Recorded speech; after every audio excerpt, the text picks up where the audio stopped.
Today we're excited to be visiting Metwes High School. It's a small public school in Oakland Unified School District.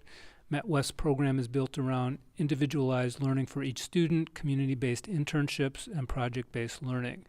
And this week, the students are making presentations to the school community about what they have learned throughout the first quarter. Alex Mejia is a teacher at Metwes, and he's hosting our visit today. Alex Mejia, welcome to Flashpoints, and thank you so much for inviting us today. Yeah, thank you for being here. Okay. Let me start by just asking you to share a little bit more with us about your own work in education and social justice. So I've worked in the Oakland Unified School District for the past 10 years. I started off as a tutor, after-school tutor at a middle school in East Oakland. And for the past 5 years, I've worked as a credentialed teacher at Metwes, working with 9th through 11th graders, teaching English and history classes and coordinating internships. And why Metwes? Some of the first students I ever worked with when I was still a college student at San Francisco State, when I ran into them in the community, and I was like, oh, what are you up to now? What school do you go to? And they were like, oh, I go to Metwes, and we learn ethnic studies there, and they make us do internships and make emails and do all this networking. And so I'd heard about the school there, and then when I was looking for my first teaching gig, I got an email saying that Metwes was looking for people. So I came to the school, and I really liked that it was a small environment where there was a lot of personalized curriculum, a lot of community building, and that it seemed like a good place to be at. And so I applied. Mm-hmm. How is it different being a teacher or a student at this school compared to most public schools? I think every school has something going for it. Every school has teachers that are working hard, staff that are working hard, students that want to be successful. And so I think every school has its own thing. I think what makes Metwes a little different is that first of all, we're very small, have about 150 students.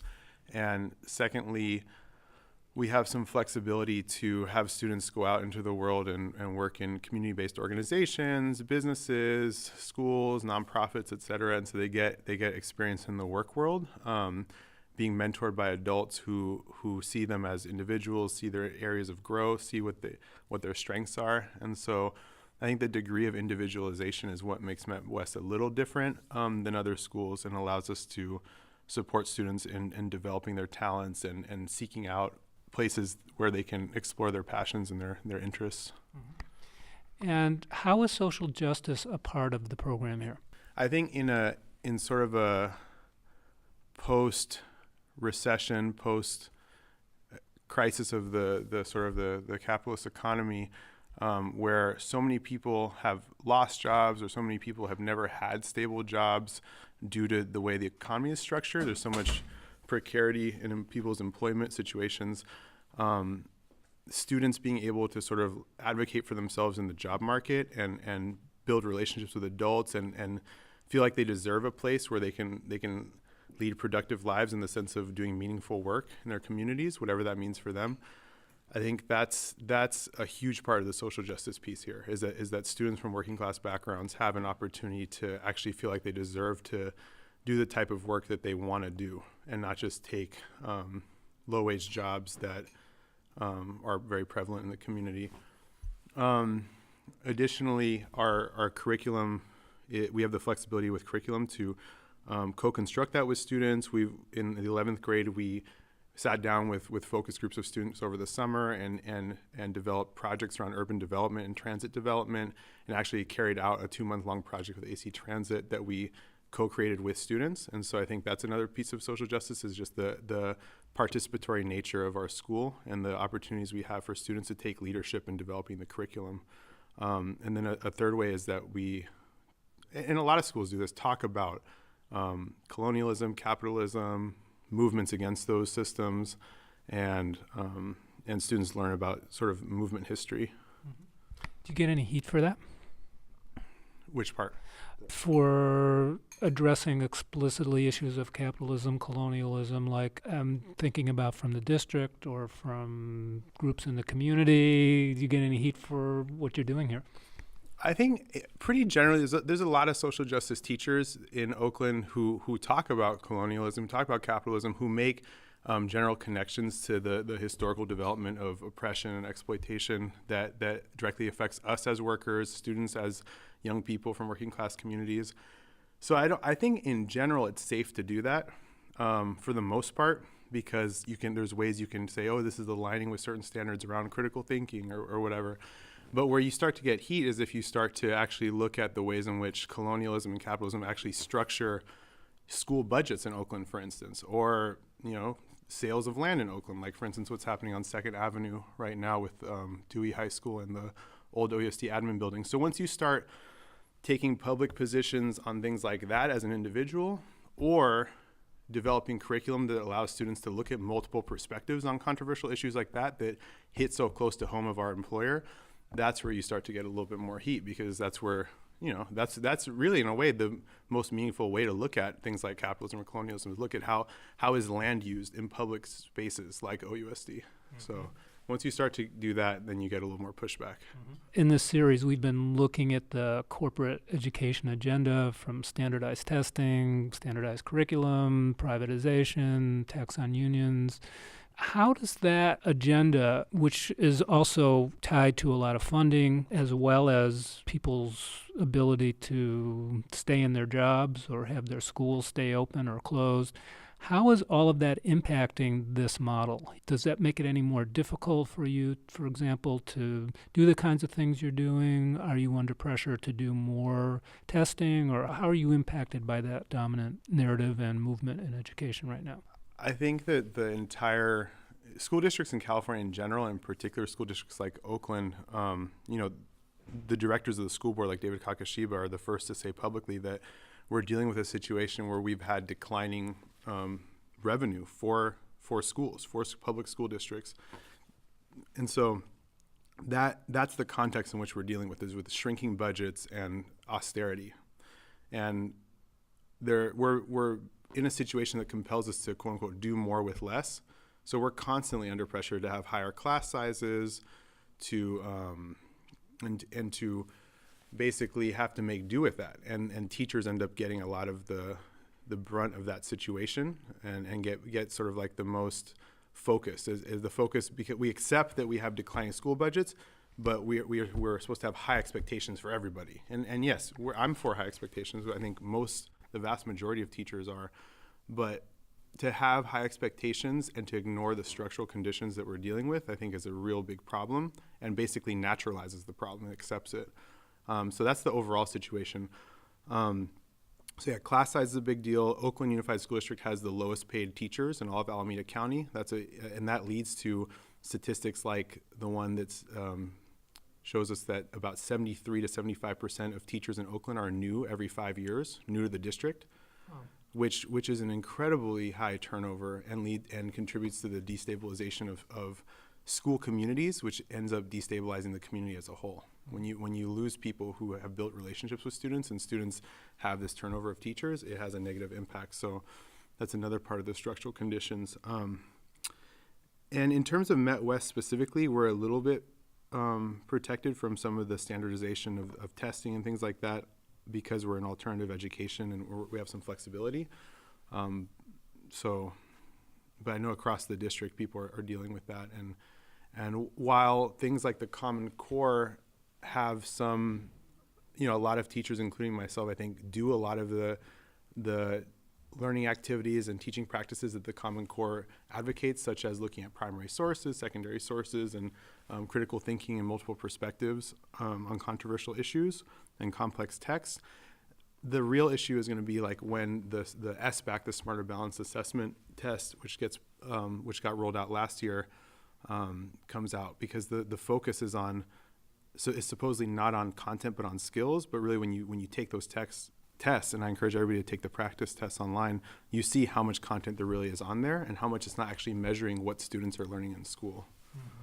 So yes, the testing is here, it is a problem, and the school budgets are sort of the broader context. Who comes to Metwes? Is there a particular type of student? What are the demographics of the school? We're not a neighborhood school. We're east of the lake, and so we get students from all over Oakland. I think the majority are from East Oakland, all different parts of East Oakland. And middle school students, when they're in 8th grade in OUSD, get to pick, I believe, their top 3 high schools. And so different high schools can go to different middle schools and kind of, do a little presentation. We have students of our school go out to the middle schools and share what they've learned at Metwes and what they do with their internships. And so that helps us recruit students. And so we get students from all over the district. And a lot of people might say, well, this is a great model for 150 students, but you could never take this to scale. What's your thought about this as a model for thousands or millions of students in the United States? If you look at what works with Metwes is that we've transformed the regular school day. We have small advisories of about 20 students, cohorts that meet together and do their sort of humanities block of learning, and then go off to other classes. But 20 students per class is a pretty small number. And the fact that we have credentialed teachers who work with these 20 students as their main group of students is, I think, what is a huge defining piece of what makes Metwes what it is.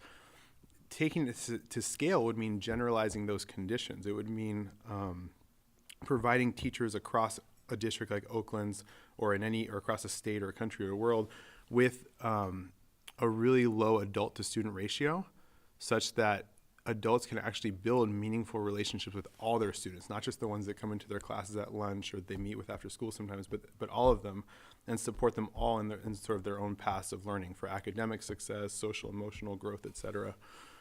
So I think it is scalable, but it takes a lot of money.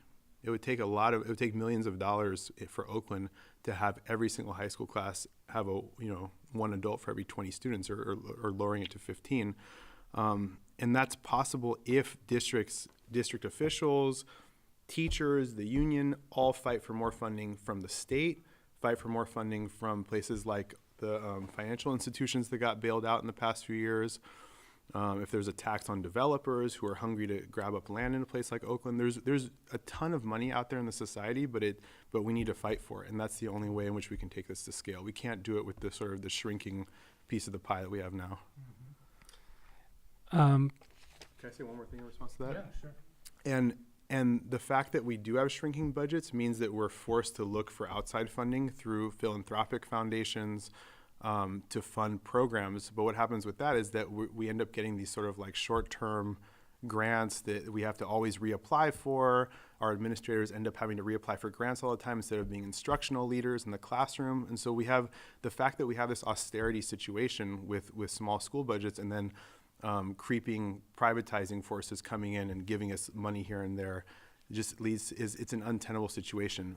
But if you look at it, it's the same philanthropic foundations who are also talking about expanding internship programs, but they're not doing it through expanding public funding. They're doing it through these like grants, which are inherently unstable and don't necessarily lead to credentialed teachers being the ones who get a restructured school day where they can build relationships with students. It leads to sort of like nonprofit workers, which I've been one for many years, coming in but being a supplement to the school day as opposed to transforming the school itself from top to bottom.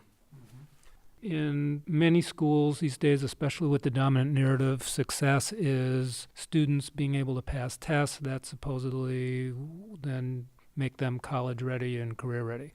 How do you define success here at Metwes? I think if you look at some of the documents that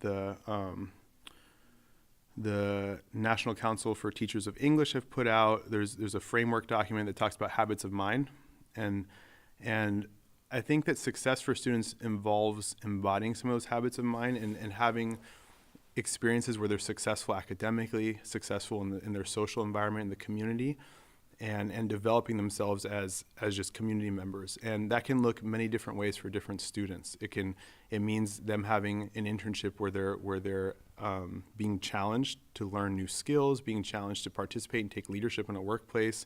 It means students learning how to write in meaningful context for real audiences and be persuasive and put forward cohesive and meaningful arguments. I think that the more that education can reflect problem solving in the community and real world problem solving, that to me is success. So when students can actually learn how does city government work, how does a school budget look, what does a school budget look like, how does it function, how can I as a student make an argument for how it should change. I think that's success, because that's preparing people to go out into the world and advocate for the type of world they want to be in. Mm-hmm. And how do you evaluate that here? What are the ways that students show what they've learned or what they're able to do? Students show what they've learned through projects. Every project they do at Metwes involves a serious project documentation paper. So there's writing involved. So we have rubrics for that we use to assess students.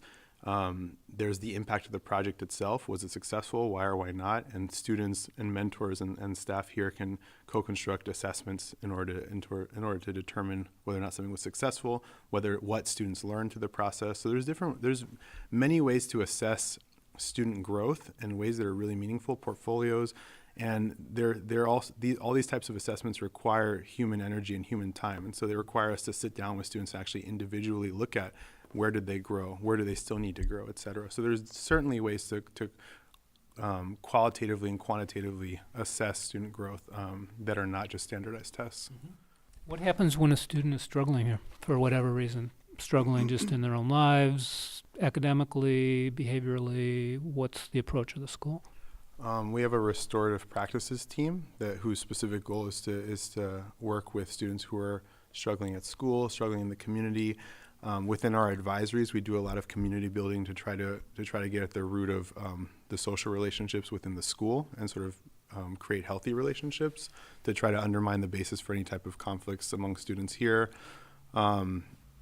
I think that individualizing support, students need support for different reasons, and we try to take them one student at a time to address what their needs are. Mm-hmm. And we do that whether it's the office manager, whether it's the advisor, whether it's the restorative practices team, whether it's the administrator. We all look at what students need and try to assess what the best response on our part could be. Mm-hmm.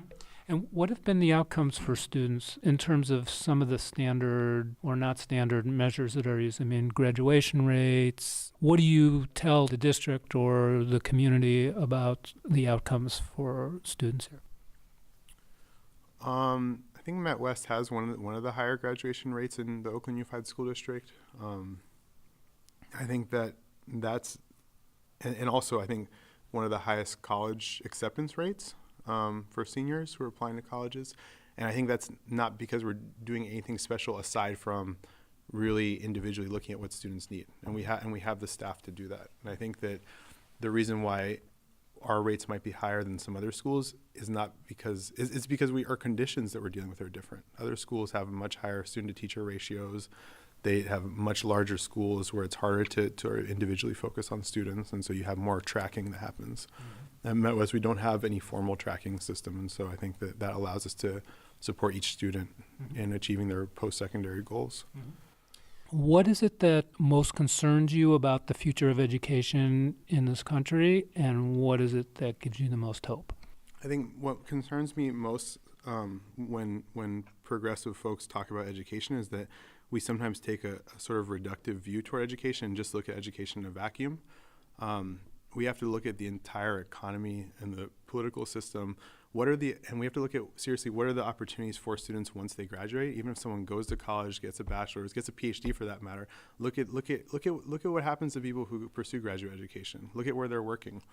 The opportunities for meaningful employment for people are few and far between. And so I think that's the bigger question we have to ask as a society is how are we going to transform the economic structure in order to provide not just jobs for everyone, but meaningful work and meaningful activity for people to take part in that they can use to live their lives. And so I think that's what concerns me is that we tend to look at education as this great equalizer when really education is an important piece of the pie, but it's only one piece. And what gives me most hope is the fact that I've seen, people around the world have been rising up in different movements for a long time, but in the particular, we've seen people in Tunisia, Egypt, Greece, Spain, the U.S., demand different forms of economic and social justice and even make revolutions. And so I think that gives me a lot of hope. And I see the spark of that movement within the students I work with. They have big hopes, they have big dreams. And I've seen, pockets here and there where students are getting together to talk about how they can be successful individually, but just as importantly is how they can build collective capacity to demand the types of opportunities that they deserve. And so that gives me a lot of hope. And I see my, my colleagues here at Metwes, people at Dewey High School, people across the Oakland Unified School District coming together to have really important and hard conversations about what it would take to really embody the type of social justice that we believe in right here on the ground in Oakland. Are there particular organizations or movements for social justice-based education, either locally or nationally, that you find especially inspiring or moving? Yeah, there's a lot of organizations. I mean, in Oakland, there's groups like the Black Organizing Project who've won certain reforms in OUSD around the degree to which OUSD police can interrogate students without parental and legal counsel. There's, I think it's really important to look at what teacher unions in places like St. Paul, Portland, Chicago have done to either build strikes that included community members and fought for social and economic justice through teachers' contract struggles. I think that has a lot of potential. There's groups like Classroom Struggle here in Oakland who participate in the Oakland Education Association, which is the Oakland Teachers Union, and put forward community demands and a community vision for what a teacher unionism can look like. So, and there's teacher unionists who've gathered across the country and have kind of like a national network where we're discussing how to coordinate our various activities. So I think there's a lot of hope and a lot of potential, and we just need to keep building that and keep developing ourselves analytically, keep figuring out how we can put forward common demands to get corporate wealth to go to fund public schools, 'cause I think that's a huge piece of it. So, yeah. Anything else you want to add that we haven't talked about? Another small coalition, community-based coalition that's been inspiring is the Hands Off Dewey Coalition, which has been a group of educators, students, community members who have been fighting against the potential displacement of Dewey Academy, which is right next to Metwes. Dewey Academy is being threatened by the privatization of their land. So Dewey Academy is currently about 50,000 square feet, and the OUSD issued an RFQ, which is a request for developer qualifications, that basically was an invitation for developers to propose plans to redevelop the land. And the majority of the proposals that came through are proposals that include market rate housing on public land, and proposals that basically essentially shrink by at least 15,000 square feet the school itself. And so the Hands Off Dewey Coalition came together in about June. For the past 4 or 5 months has been putting out articles, mobilizing for school board meetings, and basically really publicly framing the potential privatization of public space that's happening right east of Oakland's Lake Merritt. And so I think in the context of gentrification happening in this city, it's inspiring to see educators, students, and community members having conversations about, what is the use of public land? Is it valuable for us as a community? Should we be privatizing it? And the fact that there's been discussions and debates happening within school communities, I think, is really important. It's not always easy, but it's such an important thing for us to be doing, because if we just accept what developers want to do with our space, then I think we've already lost. So I think it's been inspiring to see a lot of people, including here at the school I work at, having that conversation.